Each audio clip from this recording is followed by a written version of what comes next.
Hey guys, this is OddOneGaming. This is going to be another Watch Your Realms video. In today's video, I'm gonna show you my first ever triple X on the Immortal Codex, right? So we have the Immortal Codex going on right now. I'm recording this a little bit early, but by the time this video goes out, it should be the last day on the Wasteland Titan. So I said, you know what, because I achieved a bigger score, I said I would make a video on it just to give an update. Last time I got to like double S plus, but I managed to push it a little bit further to get to triple S. So I really wanted to make this video because, you know what, I do have some good healers, but it's an early account, right? 67-day old account, and that's that's pretty impressive progress. If I do say so myself, but again, I do have some strong healers. Now, I pre-recorded the round, but I guess, you know what, I could show you over here, and I guess, let me do the placement so I show you exactly how this goes. So, I go over here, and then the team that I'm using are as follows: Elowen, Aylin, Nisande, Vortex, Diao-chan, and then I'm using Medan. I guess I can just click auto fight because you're gonna see the way that I, the way that I place my heroes, what I use and all that over here, as there's no power of dominance in auto fight. So it's pretty straightforward. Aylin goes into the middle, Elowen and Vortex on the left side, and then on the right side, you do have Diao-chan, Nisande, and then Medan. Now on this side, those are the squishier ones, right? Because both Diao-chan has low base HP, and then also Nisande is an attack base healer that's an epic. That she's a monster when it comes to healing though. But she is on this side, and I specifically put Diao-chan over there just to protect them, right? Because when she's in the healing mode in this one, right, she also brings damage mitigation. At the same time, my Aylin that is in the middle, she also has a passive that brings damage mitigation. And then on the left side, Vortex plus Elowen are the ones that are a little bit tankier, and they can pretty much survive, but at the same time, between the two, there is enough healing to cover the left side. Now, one important thing to keep in mind is you do need cleansing, because the boss does land anti-healing. So my Elowen deals with this side, Nisande covers this side, and then the one in the middle is covered by Medan, as you see from the placement. So you kind of want to have all of the Ionas covered with those cleanse, so that you can heal them, because otherwise she just go in the purple phase and then they pretty much cannot heal and do anything. Now the good combination on the right side, again, apart from Aylin and Diao-chan's damage mitigation, is also Medan. When Medan heals, not only does she do a cleanse, but she also puts defense up, right? Putting that defense up means we're going to be able to survive a little bit more. You see, I barely hit the triple S and then things fall apart, but it's all about surviving the right amount, healing the Ionas for the right amount, and then at the same time, obviously, cleansing them, right? So it's kind of like a survivability game at the same time as doing lots of healing. So I guess let's go over and show you the builds, because that's pretty much what you care. But I'm happy about the triple S, you know, it's all I can do for now, and I'm just gonna be happy and keep it, because, you know, what's the reason for me to push further right now? There's nothing that happens in the rankings. After you hit triple S, you're good to go. So let's start with Elowen. Elowen's gonna be an Invigoration plus Calamity. I didn't even specifically change her for this. She has almost 30k HP, almost 17,000 attack. She does have good attack speed, so she can heal enough. And then Rage Regen, nothing else is boosted, but she does have some healing effect. She is fully skilled up. It does help because she does bring this Rage Regen boost to everybody on the map, so this is gonna be really powerful. No awakenings on her. And then for artifact, I have Teal's Balm. I don't have perfect artifact, I have no maxed artifacts, just some mythic ones leveled up once or twice, and that's about it. Let's look at Diao-chan. So Diao-chan has her exclusive artifact, and I did manage to just forge another copy. It was funny, the first time that I actually did what's it called? You know, the crafting that gives you, what's it called again? The exclusive forge. First one that I forged was her exclusive again. So I'm like, you know what? That's good. I'll take it. She's awakened one, so I can increase her range so that she has the same range as Aylin, which means she's going to cover more. That's really good. Then equipment, she's running in Asclepius, plus I gave her Immortal Warrior, right? I had to give her this because she was not surviving. She was dying. She was just too squishy. But with this build, she has 29,000 HP, 10,000, almost 11,000 attack, and then 2,700 defense, right?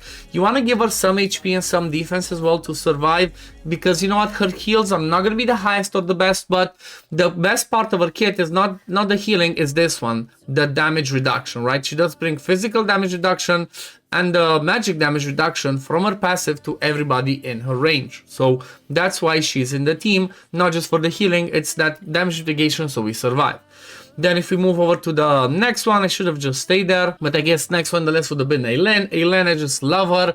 She used to be one of the most underrated ones, right? Nobody liked her. Nobody was, you know, she's just healing. She brings nothing, whatever. Well, because she has that massive range of her healing, she's perfect to put in the middle spot. However, if you do not have Eileen, just put Diao Chan in that spot, right? She's gonna cover at least more people with her healing, even though her healing is not the best, but she's gonna cover more people with her damage mitigation, which is what Eileen also brings, right?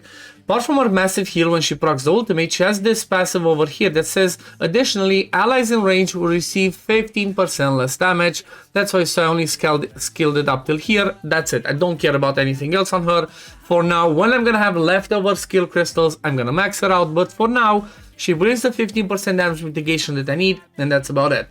She has no awakenings, artifacts, she has a basic euphoric orb, and then sets, she actually has Glacier plus Warlord. Again, I gave her a Glacier because she's really squishy. Look at that base HP, 9,700. So with that build, she has almost 31,000 HP, 11,000 attack, 2.2 thousand defense, 438 attack speed, so pretty good attack interval. Really low on the what's it called, healing effect, and then just a little bit of rage regen. But she works perfect. I think this is one of her best builds, honestly. Again, because she's extremely squishy, at least the 6% of her HP is also transformed into attack. Then next one, Vortex, you know, one of the best healers in the game. Everybody prays to get him at the beginning.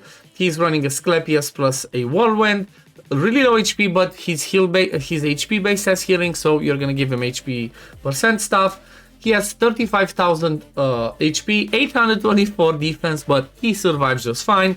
Good attack speed, 515, and then some little bit of healing effect and some rage regen. He's almost fully skilled up. He only has the Awaken one, and then artifact. He has a Tia's Balm again. See, base level relic.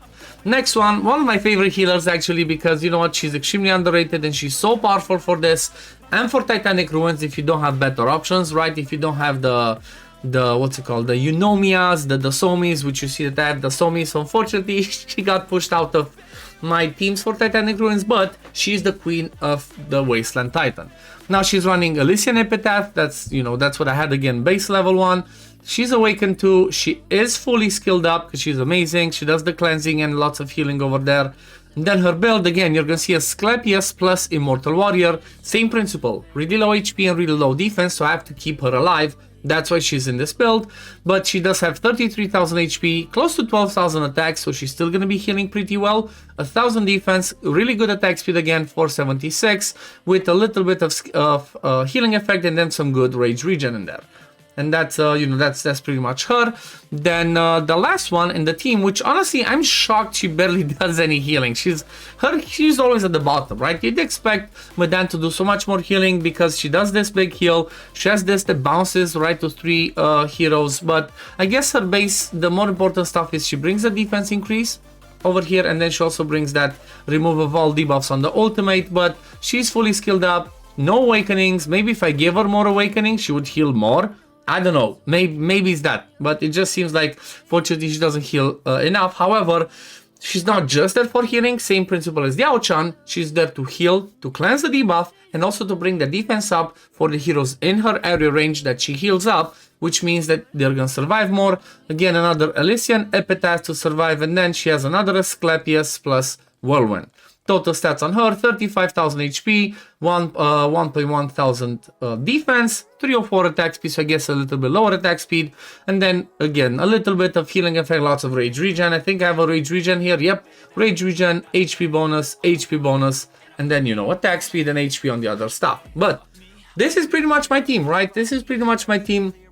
Let me know in the comments down below, is this helpful? Does this give you an idea of, you know, pushing the Wasteland Titan further? Because at the end of the day, the reason why I made this video is not just to, you know, show you, look, I have all these cool legendaries. I got lucky to pull Eileen and Elowen and whatnot, but it's an idea of showing you the fact that if you keep your people alive for longer, right, which previous run, my Nisande, my Diao Chan were dying early, so I build them tankier. So if you build them tankier to survive more, that means you're gonna have a high chance to get to the triple S. Once you get there, it's happy days. But yeah, we're gonna leave it at this for today, guys. Thank you for watching. As always, if you do enjoy my content, don't forget to like this video, subscribe to the channel to see when I upload next, and I'm gonna see you on the next one. Peace, love, take care, run. Bye, guys.